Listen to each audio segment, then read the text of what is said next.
Good afternoon. We'll wait for a couple minutes for others to join. It's almost 4 o'clock, so let's give a few, probably a minute.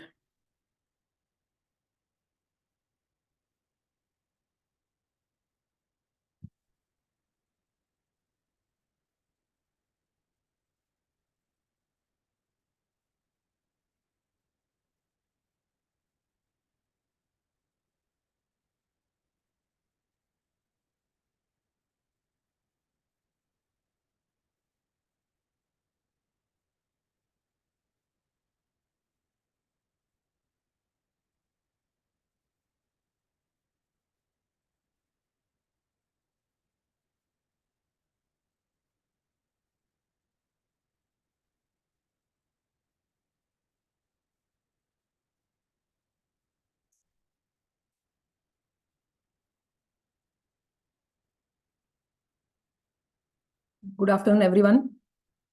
My name is Shraddha Chandwarkar. A warm welcome to you all from Arva Yoga.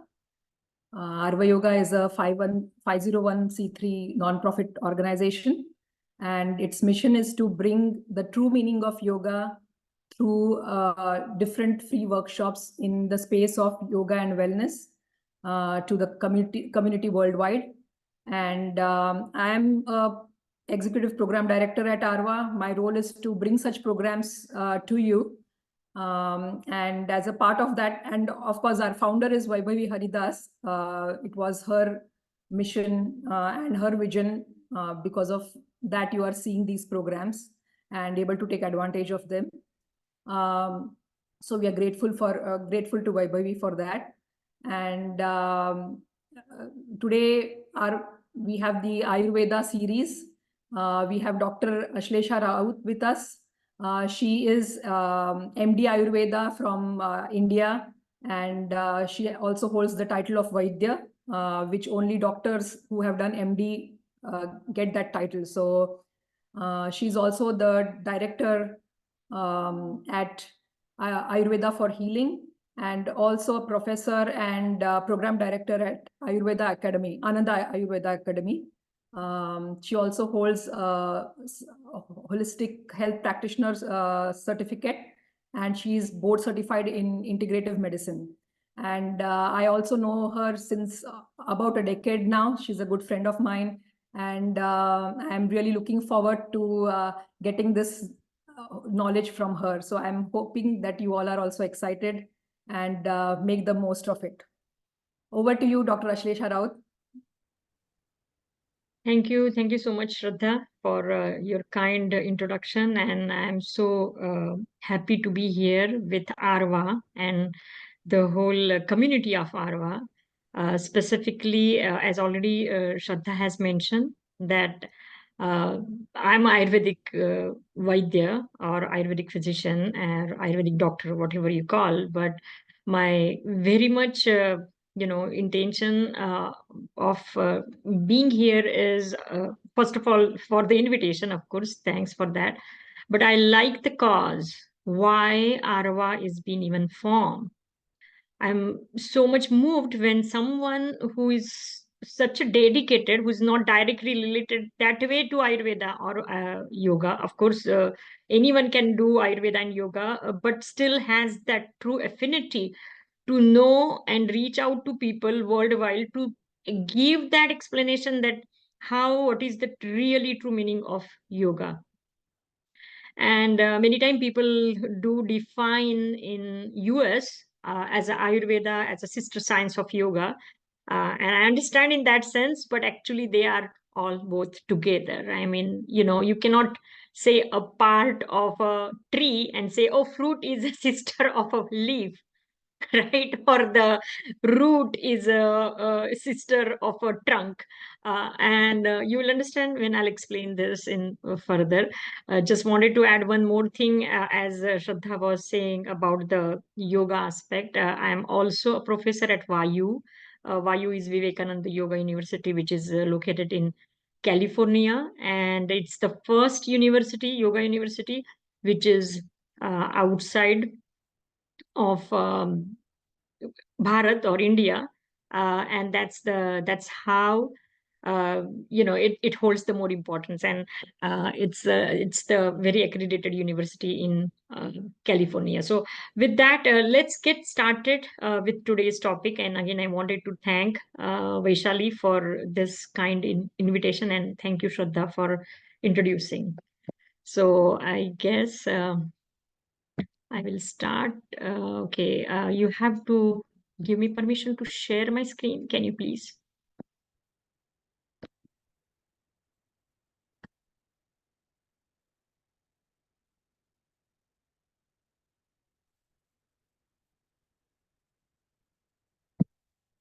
It still says host disabled participant screen sharing. Okay, great. Thank you.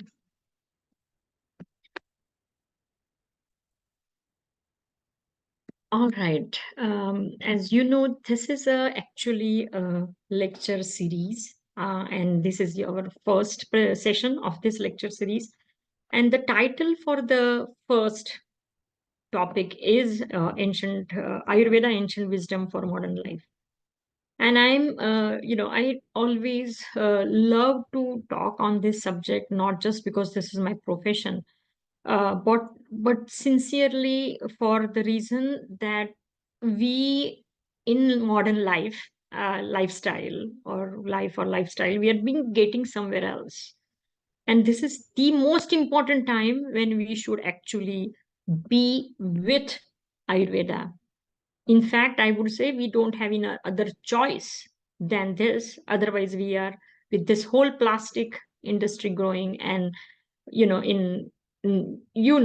more than me that how the plastic has gone in our life, and wherever you touch the thing and everything, there is a plastic. Again, not just the plastic, I'm not against plastic, but my point is how these modernization is being taken over by so many artificial things, where we are still so much in need of the nature.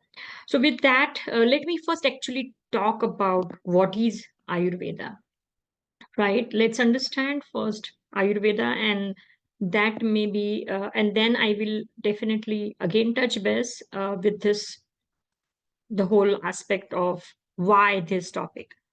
My another question, my another point, which I would, before we proceed with the presentation, I would like to take the questions as it would come, and I will actually ask, maybe give a point and allow you to ask the questions. So you may want to raise your hand. I may not immediately answer your question, but I would definitely would love to give answer to your question. All right. I'm sure everyone knows how to raise the hand, and you have this capacity to use the emojis, and you can raise the hand. Okay. So first question comes here. What is Ayurveda? uh, you can see on the slide that how all these natural things have been kept, and you can see very pretty much known things. Some cardamom here, some spices here, right? The famous turmeric is also here. And these are little bit what we call it as a big cinnamon. These are small, big big cardamom, and this is a small cardamom, and these are the cinnamon leaves. So anyway, definitely, yes, Ayurveda is something people often call, and I see many familiar faces here, what people many time call it as the home remedy medicine. And I would say that actually it is a ancient healing medical science. I really mean it when I'm saying it, medical science. And not just because I am saying this, right? It is truly a medical science which is so ingrained in Indian system of medicine that people sometimes has forgotten that it is a science, or even it is a medical science. And so to understand that, let's take an approach and let's just check that what is the meaning of word Ayurveda. So Ayurveda or Ayurveda in US popularly people call it as Ayurveda, right? and that's the reason I'm saying Ayurveda. In Sanskrit, we do call only as Ayurveda.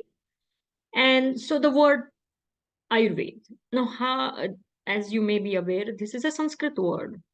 And Sanskrit is a language, very ancient language, which is little different than typical language. So typical language, or the most common and most popular language, is English, if we consider English as a most popular language.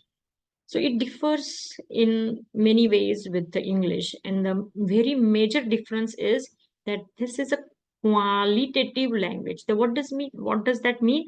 It means that it doesn't focus on the nouns, but it focuses on the quality of the word, quality of the substance, what you're calling off. Let me explain you this way, that if you are sitting and you are in a chair, right? And then I say, oh, why do you call chair as a chair? Correct? Then in English, we would say, oh, that is a noun. That's what the name is given to that item, that where you are sitting on. And then you'll ask me, what is the name in the Sanskrit? And I would say the name of the chair in the Sanskrit is asana. And then you will ask me, why the asana? Then I would say, asayati iti asana. It means the one on which you would just go and sit. That is asana. Or I would give another example, as this is a pain, which is, you'll say, why pain? You may not, you'll say, because it is called pain, we call pain. That is the noun. That's some noun aspect. Where I'm talking in Sanskrit, I would say this is a lekhani. Lekhani, which means the one who writes with that is lekhani. The lekhak is the writer, and writer writes with lekhani. That's how the name is given. So that's how Ayurveda also has some meaning, and that's why the name is there, right? So the word Ayurveda has made up of two words. One is Ayur and then other is Veda. And each word has again its own meaning. And the word Ayu means actually life. I'm sure you may be aware of that. And Veda actually means knowledge. Now, what knowledge are we talking here? Is it a general knowledge? So I would say no, it's an actual very specific knowledge. Veda means Vijnana, and what is Vijnana? Vijnana is a Visheshena Jnanati iti Vijnanaha, which has the special knowledge, correct? If I'm operating this computer, and you would ask me, okay, do you know what is computer? I'd say, yeah, I know laptop, I know where to keyboard. But if you say, do you know the science actually, what goes inside and behind? And I'll say, no, I don't know. So that knowledge we are talking, the real science of it. And that's how Veda means the real science, the specific knowledge, which on the basis of that specific knowledge, you can actually treat someone, or you can go further and do many other things. And that specific knowledge means Veda. And that's how science of life is Ayurveda. In that sense, the science of life, life is Ayurveda. And why they would give this name, in ancient India, they could have given something different name. In the ancient India was known as Bharat, and they could have said the Bharat Bhaishajya. Bhaishajya means medicine. So not just Indian medicine, they would have given Bharat Bhaishajya, or some other name could have easily been given, but they chose the name Ayurveda. Has a huge significance to it. And that's how I would call Ayusha Vedaha, or the Ayurveda, which is the science of life. So here we at least accept that this is a science and not just the home remedy, some kind of thing in the world. So having said that, let's move on and understand its origin and history. Maybe that will dig in, and that will give you more understanding, more aspect, that why we want to focus on origin. And always we learn a lot from history. It has been proven so many times that if we go to really the roots of the understanding, obviously our understanding behind the subject increases. And that's why I wanted to talk about the origin. So if you go back really a lot more years back, Ayurveda's origin actually is found in the Vedic civilization of India. The whole era of Vedic civilization, I would call it as when Veda were I mean, it is believed that the Veda or the incarnation itself, that they were never written by somebody, but it is a apaurushya, which means it's not just a man-made action, but it was just appeared. And that type of that time we are talking about.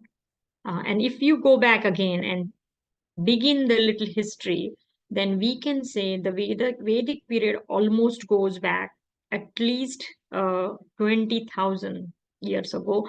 And Ayurveda is considered one of the Upanga of the Vedas, or one of the sub-Vedas. And in that sense, we can call it as the at least 10,000 years. At least, I'm saying at least, it could be actually 20,000 also.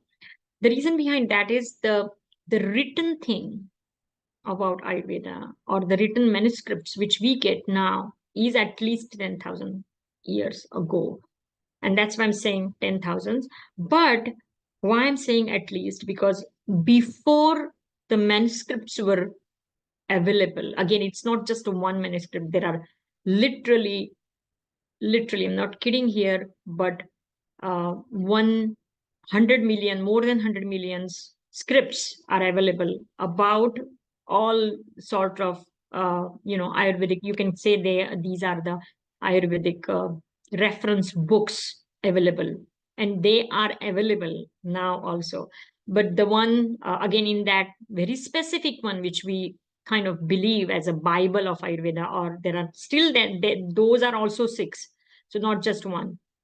So in the ancient one in that is around 10,000, and that's why I'm writing around here 10,000 years ago.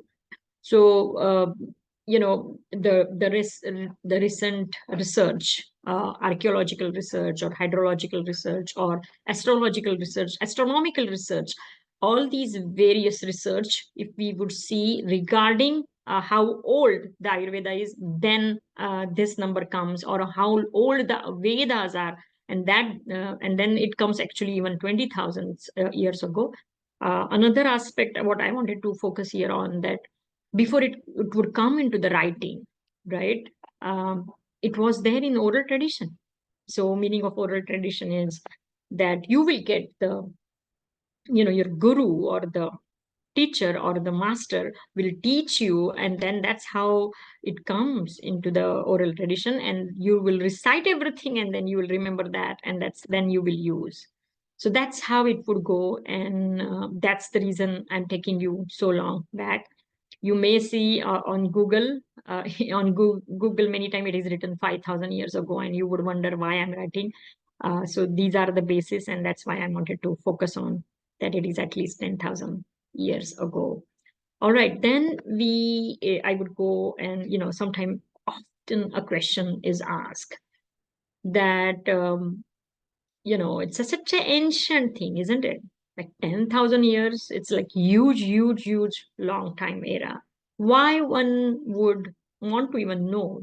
I mean, is anybody even taking this Ayurveda consideration? Of course, Indians may do, because it originated in India. What about the rest of the world? So who recognized Ayurveda? If that is the question, then I'm writing that who has recognized Ayurveda, in the sense WHO has recognized Ayurveda. And you will be happy to know that actually WHO has made a statement saying that Ayurveda is one of the most important medical tradition in the world for the global health. If you are aware, they had this global health, first statement of global health in 1977, where that time the whole WHO's motto was to health for everyone in 2020. Unfortunately, we know we had COVID, and that could not, somehow was not able to fulfill people or the WHO whole who would had that this whole aspect of bringing the health for 2020 could not be completed. Natural calamity, whatever you want to say, for COVID. But at that time, that means in 1977, when they had this whole futuristic planning, that time this statement was made that Ayurveda is a very important medical tradition. So here they accept Ayurveda as a medical science. So now that we are aware of Ayurveda, that it is an ancient medical science, the question comes, why this topic of Ayurveda, ancient wisdom for modern life?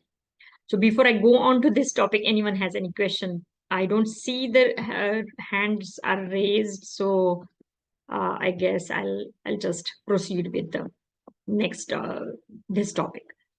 So coming back to why this topic, and I would really want to take you somewhere else, and again somewhere else in the sense I want to show you whether you are aware of this or not. And this the picture which I'm going to show you, this picture comes from, I mean, this statistical data comes from WHO. You can see World Health Organization, and it is been taken out from their thing, which shows actually the top 10 reasons for the death. Yes, I'm talking about death directly because we want to learn the science of life, right? So obviously understand why this life ends. And if you would see, this is a worldwide figure, and the blue things, dot, which you see the blue dots, these all blue dots are for non-communicable diseases. The meaning is that they are not infectious diseases. They are not some disease happens in the, one person suffers from some disease and then the someone other gets into that, and that is not the case here. These are pretty much actually lifestyle disorders. So they are non-communicable disorders, means they are actually lifestyle disorders. And I would like to show you further that, and these all figures are in millions, by the way. And this is also the worldwide thing. So globally, the leading cause of death globally, I'm talking about. So as per the WHO, that is World Health Organization, you could see that at a global level, 7 out of 10 leading causes of death in, again, 2019, I'm talking about, were non-communicable diseases. And these 7 causes accounted for 44 of all deaths, or 80% of the 10 top 10 deaths, like top 10 diseases which are causing the death, and 80% of that is actually for non-communicable diseases. So there is something definitely going wrong. That is that life is being somewhere gone onto the wrong paths, and ultimately there is, what exactly are we missing here?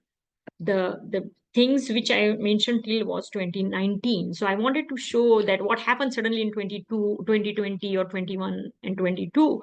So of course we know that was the coronavirus aspect, and all these things were from the corona thing, and how our last 3 years had been 3-4 years, and many things happened during that. And that's why those figures are till the 2019, because later on figures are completely focused differently. However, the point we must accept that somewhere we are losing something. You could see this in this picture, that maybe these are the immunity issues, that why in such a big amount people were killed or dead during the COVID.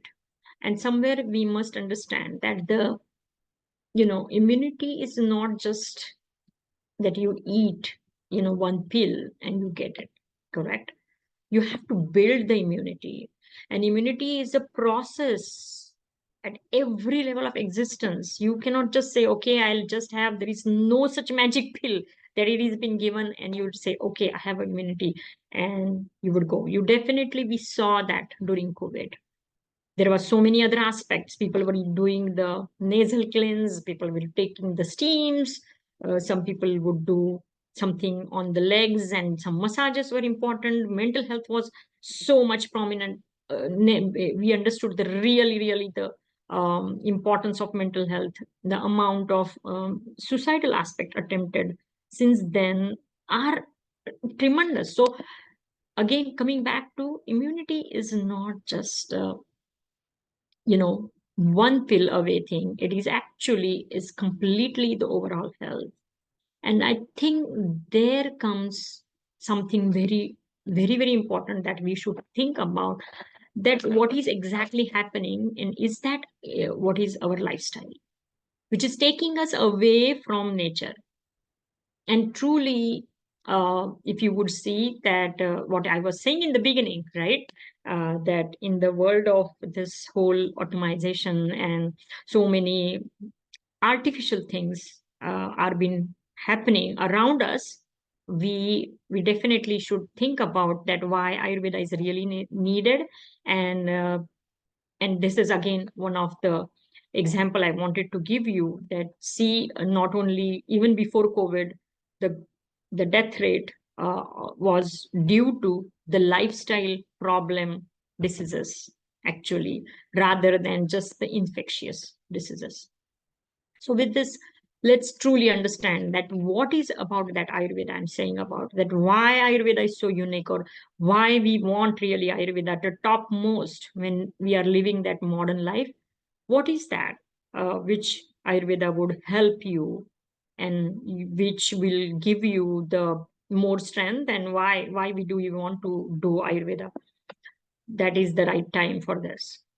So let me explain you certain uniqueness about Ayurveda.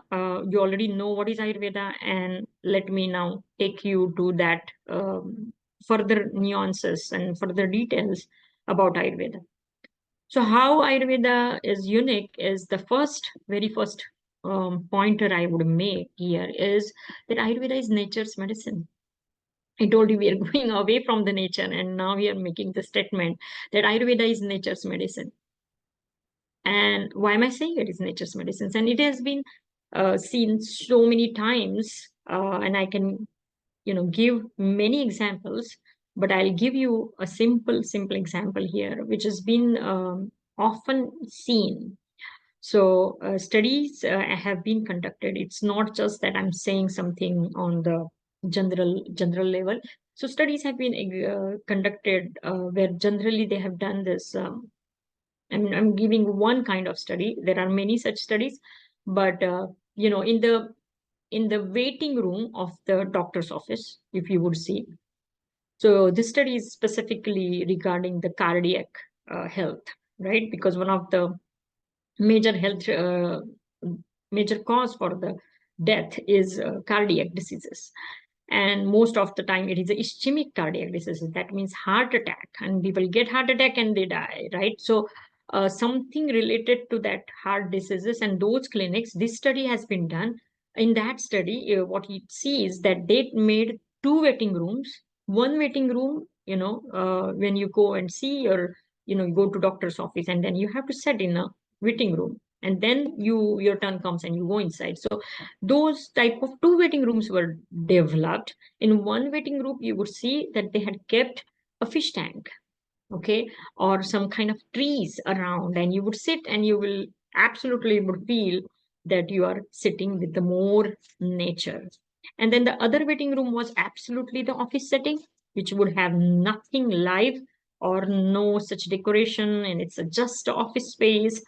And then with after this, they compare, both the patients from the both the waiting rooms, and what they found that the waiting room where people were more closer with the natural things, right, as a fish tank or the trees or the other lively things, their blood pressure was 10 points lower than the other waiting room, which was just office setting.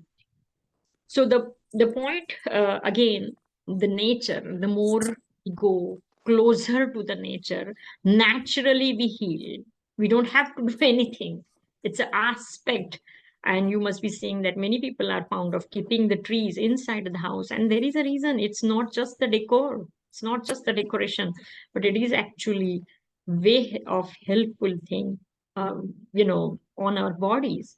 And the whole Ayurveda is actually written by observing nature, how there is a connection between us and nature, how we know when we actually feel hungry, when we get up, when we feel sleepy, what is the time when we are very productive, what is the time we are when very slow, everything when we generally would have the bowel movement. All these studies were done observing the nature and finding that connection between the nature and you. And that's why we call it as a Ayurveda is nature's medicine. And that is the very important aspect when I'm saying that we are going away from the nature. Maybe that is the reason why these disease are so much prevalent. Then 80% of uh, causes of the disease which are non-communicable or the lifestyle induced. The another very big aspect I want to talk about, that you are we am talking about the treatment approaches which are happening. And you could see here in the left side corner, if you can see my cursor, I'm drawing this whole aspect, that look at this picture. What it shows is yes, it is a iceberg, right? And that is there, but you could see such a big root of that iceberg. And how we don't understand superficially when we see above the sea, this is only been seen, but below it is a big thing. And this is something is happening, that we see the symptom, but we don't forget to see the cause of the symptom. And no matter how much you dig in and remove this part would be there. I'll give you another example, and that may be very easy for understanding. Look at this picture. This is a weed. I'm sure in your backyard, in everyone would see the grass and there is a weed many times, and we have to remove the weed. And that whole I mean, it's pretty, everybody knows that if we just cut from here the green part, look at this, it comes again. I'm sure you have tried this, right? Many times, that we go and we cut that and it still comes, unless and until we uproot this right from its root. And that's what maybe the treatment approach is becoming. You have a headache, you take the pill, and what do? You just cut the weed from here. Do you really go dig in that why that happened, which was ultimately manifesting as my symptom? What was that root cause? Do I really go below? Do I really go in and find out that root cause, that why that is happening? And believe me, again, 80% of, all the diseases are into that, your lifestyle things. If you change that, these things can be definitely, and again, I'm saying only 80%, not that always like that is the reason, but this is true, that the root cause has to be treated and not just the symptom. The treatment approach should be to fixing that underlying causes. So that's exactly what we do in Ayurveda. Ayurveda's focus is always on going into the root aspect and then working and from uprooting from there the disease, and that's how it would not come back. Another beautiful thing I feel about Ayurveda is that in Ayurveda, we many times consider food as a medicine, not just food as a food. In my first year of medical college, where I was in Ayurvedic medical college, we have been always taught that safety first. And I know you must be aware of this aspect also, that we talk about the safety first so much. So obviously, I would say that imagine that if something I give you for as a food, isn't it the safety first? The whole medicine has been based on that food aspect. So that food aspect, if that is like, if you are suffering from something and I give one of this, like maybe I say, okay, eat blueberries, how easy for you to actually eat them and how easy the safety for you, because I'm sure that you're not going to get any reverse adverse effect or the side effect of the blueberries, because you must have eaten sometime in the right. And that's why I would say that's another major aspect of Ayurveda, that many time aspect of food is considered as the medicine. There is a we have this beautiful verse in Ayurveda which says pathe sarti gadartasya kimaushadha visheshanahi pathe asatharti gadartasya kimaushadha visheshanahi, which means the medicine, if you follow the diet properly, you really don't need medicine. And if you don't follow the diet properly, then medicine is of no use, because you're anyway not going to get cured. Correct? And that's the main aspect, that food as a medicine which is such a simple thing, and that goes as the one of the major like the treatment modality in Ayurveda. And I'll explain about the treatment modalities also later on. So the next aspect is, of course, the lifestyle approach. As I was talking just before, that the treatment modalities aspect, when we talk about that in Ayurveda, we really are based on 3 treatment modalities. One is the diet, that is food. And then the second is lifestyle. And that has been another very cornerstone of Ayurveda. The reason, because the whole purpose of Ayurveda is that a human being should attune with the nature. And what does that mean? It means, just think about this, that the flow of the river is going in one direction, and if you automatically start, if you are going in the same direction, you are swimming in the same direction, then you get that strength of the river to yourself, and you are easy while swimming. Correct? I mean, this is a simple thing, right? And so that's how, if you attune with nature really takes care of you, in the sense it becomes very easy for you. And I told you in the beginning also that Ayurveda is being written completely by observing nature, how nature is, what are those connections between you and your nature. And I mean, I'll give you one simple thing here, that think about this. Have you ever thought about this, that why do we sleep at night?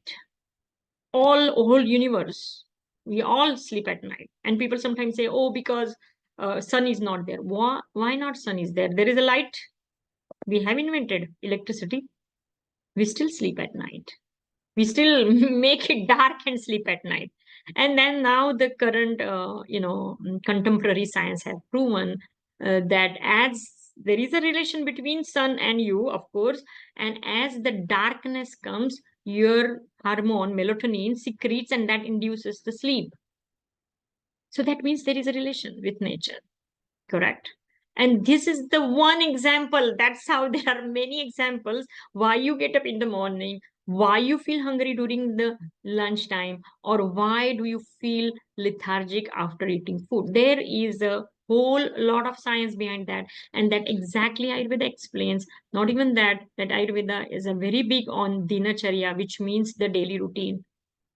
So as per I know, these are the only, Ayurveda is the only medical science. Of course, there may be other medical sciences, but at least as per I know, which gives so much importance to the daily routine, that if you just put yourself in that daily routine and follow the diet properly, then the health is effortless. It will just appear. It will just happen to you. So that's how the lifestyle approach. And Ayurveda also has the doshic type concept. I'm sure many of you are aware of Vata, Pitta, Kapha, which are the energies, bodily energies, and we can talk about maybe in the certain some next sessions. But I wanted to focus on that the biological individuality, which means we call it as a dosha type, Vata type, Pitta type, Kapha type, or to go more and explain you, is it like a more of psychophysiological types, which means what you are has some rational, it's a understanding genetic makeup of yourself. So when we work on establishing and understanding your dosha type, we are actually reading, in the sense Ayurvedic physician would actually read your dosha aspects of you.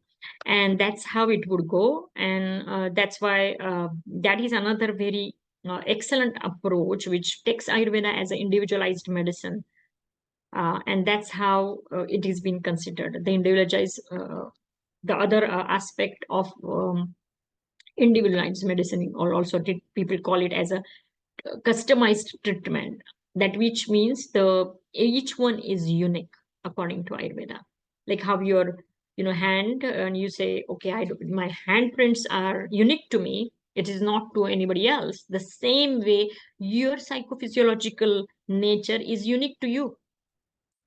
And that's how, considering that, the treatment approach is being developed. So it's not just the development is, okay, you have a disease, you're suffering from asthma, and this is the treatment protocol for asthma. And then you, no matter what your body and psychophysiological makeup may be, but the same thing works for you. So that doesn't happen. Whereas we look at specifically to you, what is your composition of psychophysiological type, and then the customized medication we prepared for you.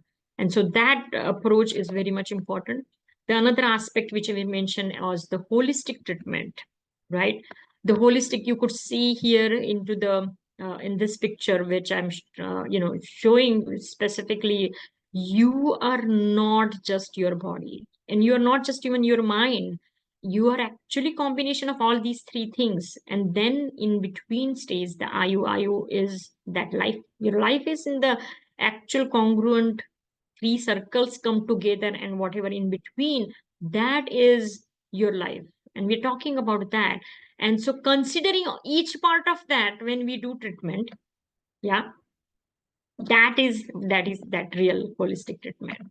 So it's not just, okay, just focusing on your body, and maybe the disease is lying in your mind, and it wouldn't just manifest as in your body. That's what Ayurveda believes, that many times the diseases are in your whole psychological aspect, and they just manifest on your body.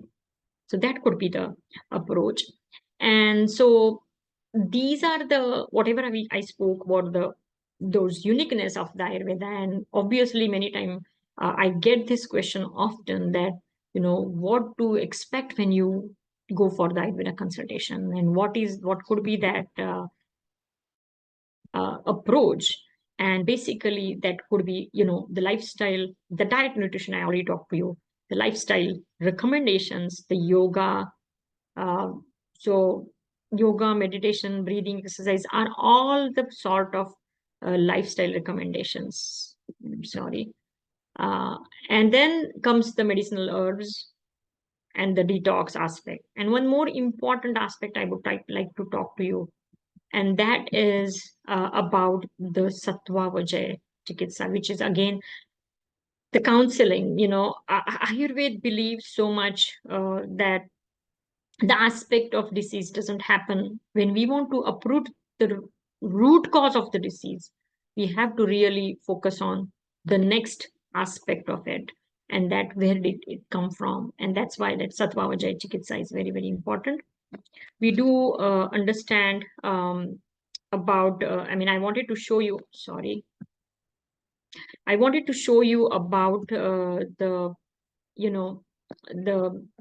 the other aspects such as detox, which is known as Panchakarma. Again, we will be talking about that later on in the next session. So I'm not going much on this, and I just wanted to focus on the first, just to give you a glimpse that, okay, all these things will be discussed during the Ayurveda consultation.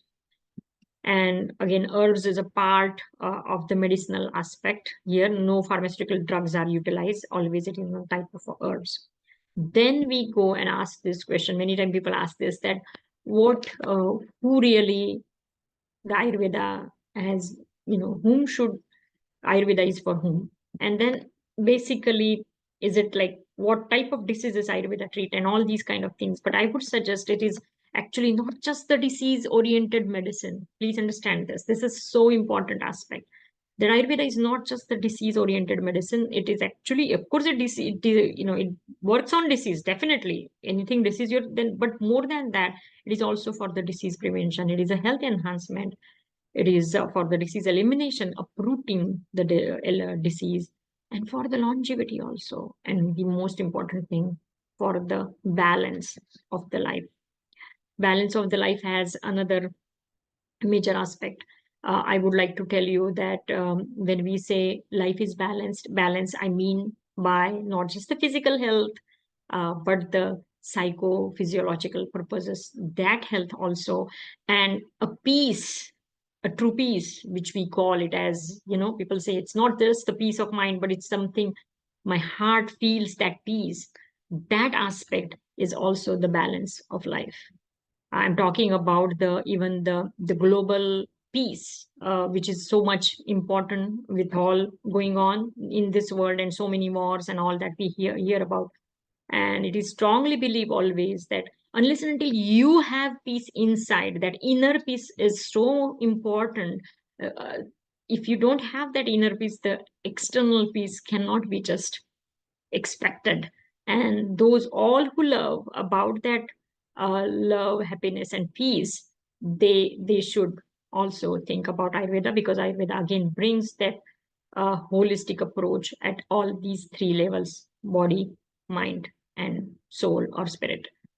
So, in a nutshell, I would say that, of course, Ayurveda is nature's medicine, because its holistic approach is inbuilt, absolutely inbuilt, and it's a very strong tripod of diet.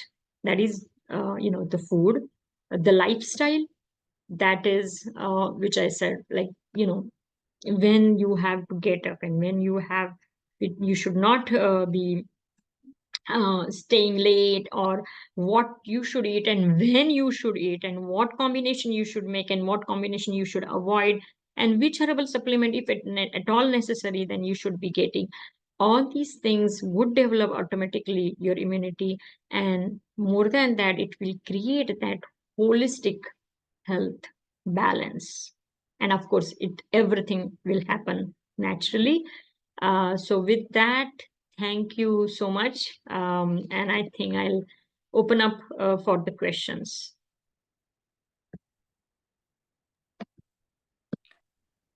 Thank you, Dr. Ashlesha. I do have a few questions, but before that, I'm going to see if we can just, since we have stopped sharing screen, I'm going to do something here. Okay. All right. So what a wonderful session. Thank you very much. I'm going to encourage everyone who has been with us so far to come on video and make sure that you get all your questions answered.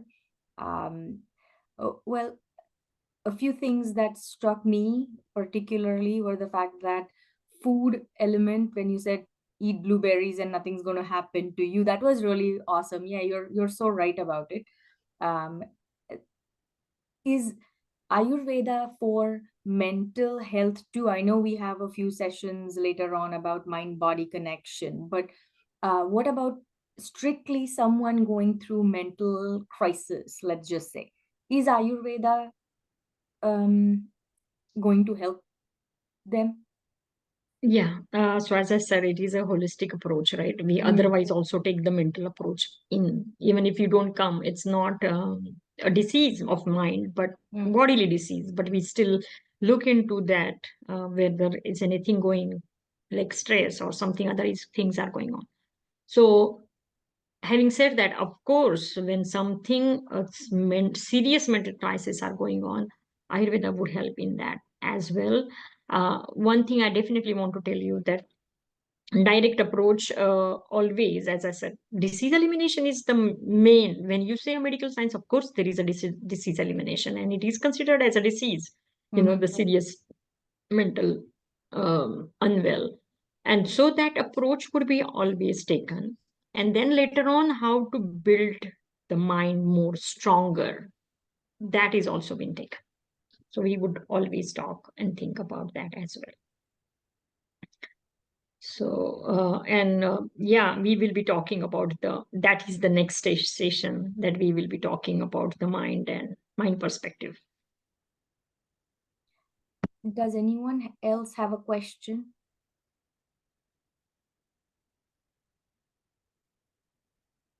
You can simply unmute yourself. I just want to make sure that you are able to unmute yourself.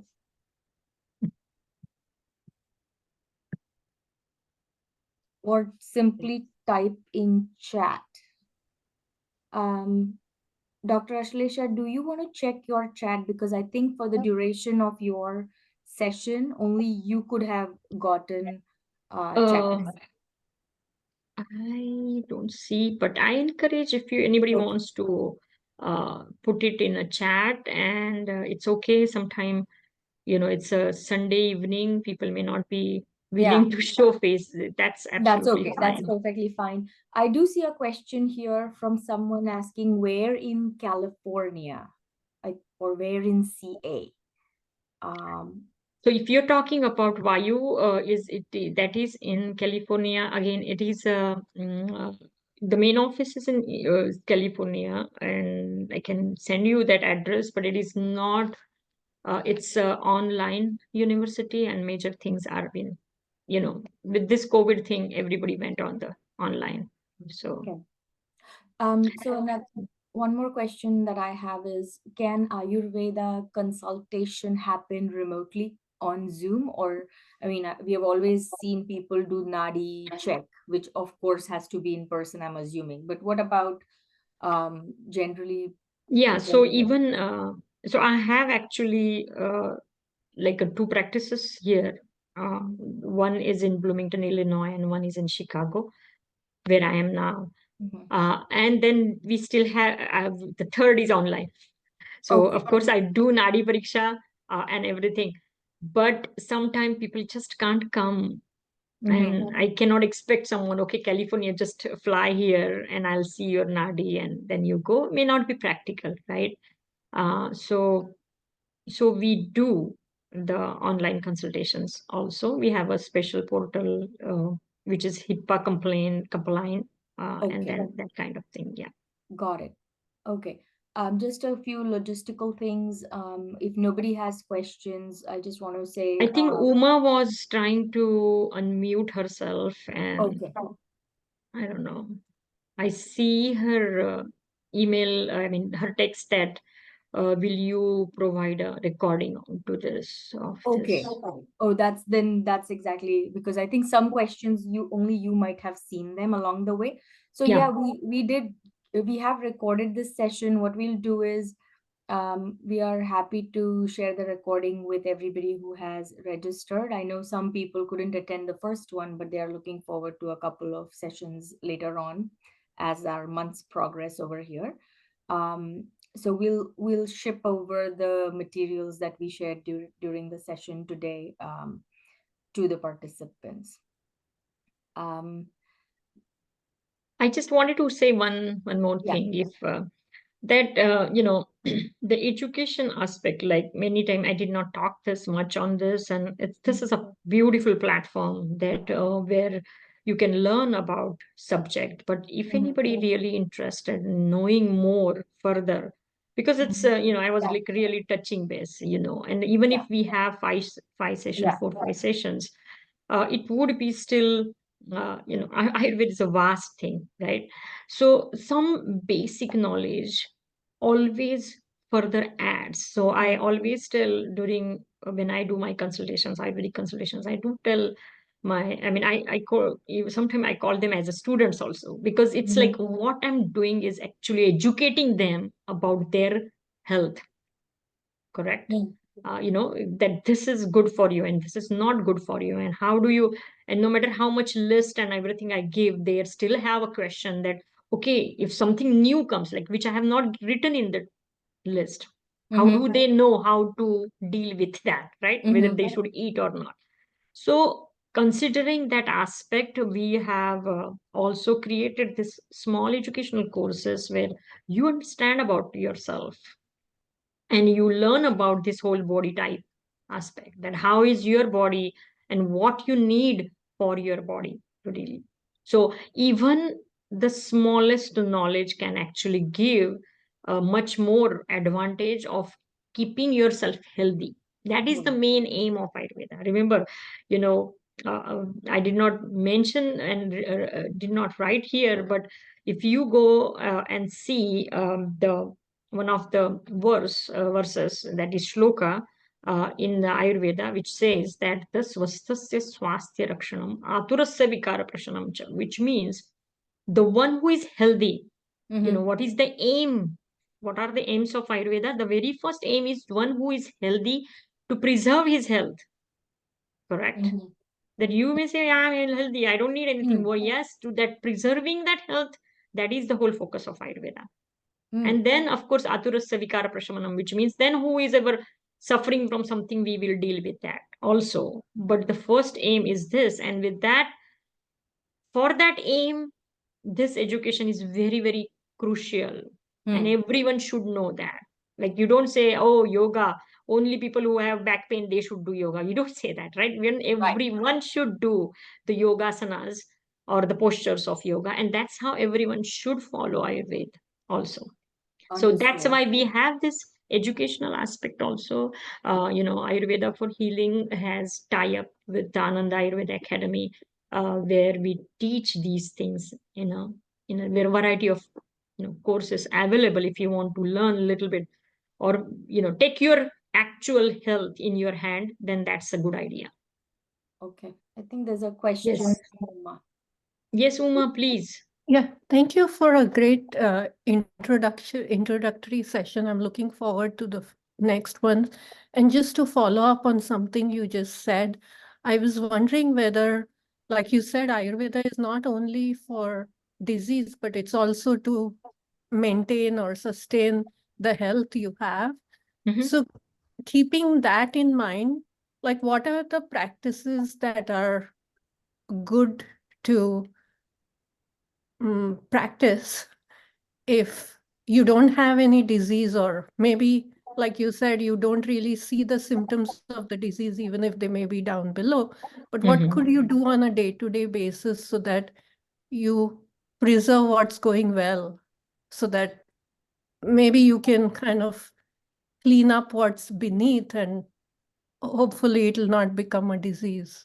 Wonderful, wonderful question. Thank you for asking. Actually, thank you for asking this question. This is so important, and actually, it is so important that have full one session on it.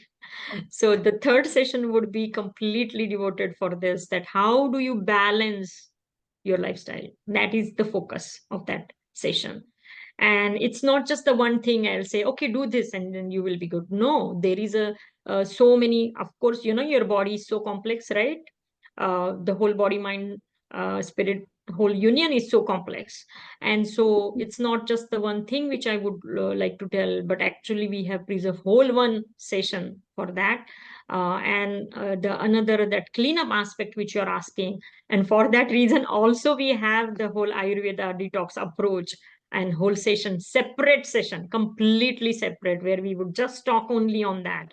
And so I think, yes, that way we will be covering. So again, rather than I'll just wait for talking it. on one or two things, right? That will be more appropriate to answer those questions. No, I was just thinking if you could even mention a few things, then by the time we regroup next month, maybe people who are interested may kind of incorporate it, because putting into practice a habit takes a long time, so it's not going to be overnight.